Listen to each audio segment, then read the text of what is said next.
So first, can you talk about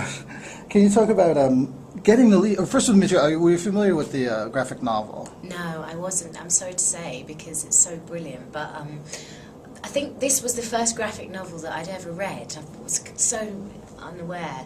I read, actually, the script was sent to me, and I read that and loved it.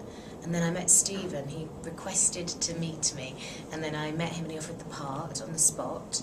And he hadn't seen anything that I was in, or, you know, he just kind of knew.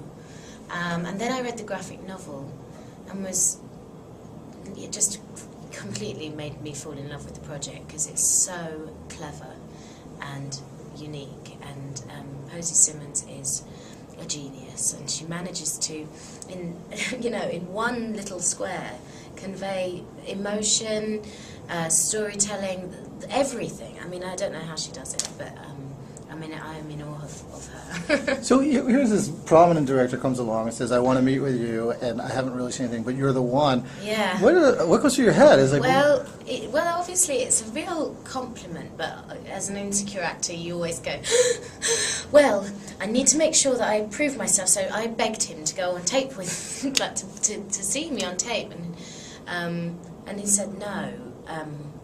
And apparently he did that as well with Jack Black in High Fidelity. Jack Black, he cast him blind and just knew, you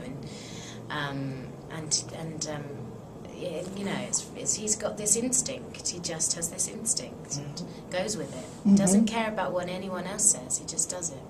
Did you? I mean, she is an abrupt transformation in her life, of course, in the backstory where she gets the nose job. Have you ever had a similar experience as a young person? You know, often young girls blossom into young women. You know, and it can change very quickly. I'm just curious, what's your own experience been like? Yeah, I did. I did blossom, because I was quite awkward and not. I wasn't really into the whole sort of boyfriend thing for a long time. I was really into amateur dramatics and reading and stuff. And then I went to London, and that's probably where I found out who I was, I suppose, and got confidence. And so that's, I suppose, we're similar in that respect. Did you didn't have any surgery, though. Well, did you draw on that? I mean, did you recall, or it's not needed to go back there for yourself? No, no, not really. I didn't really. Well, yeah, I suppose a little bit, but she's much more insecure than I ever was, so it was just a completely different character. And do you feel the pressure? I mean, you know, you carry the movie, and I can't recall seeing you carry a movie quite to this extent.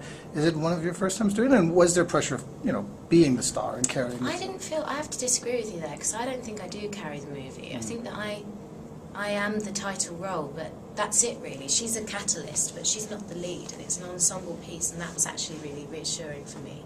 I have played the lead. I did a TV series called Tess of the D'Urbervilles, and I played Tess, and that was quite nerve-wracking. But yeah, I mean, I was comforted in the fact that I knew there was 25 other brilliant actors that were going to, you know, help, you know, and it wasn't just my movie. Okay, and Tess is obviously Thomas Hardy as well. Yeah. Were you able to draw comparisons, or is that irrelevant? Yeah, they are similar, because obviously this is based on Far From the Madding Crowd, and even though we don't really talk about it very often, I used it a lot in my characterisation of Tamara.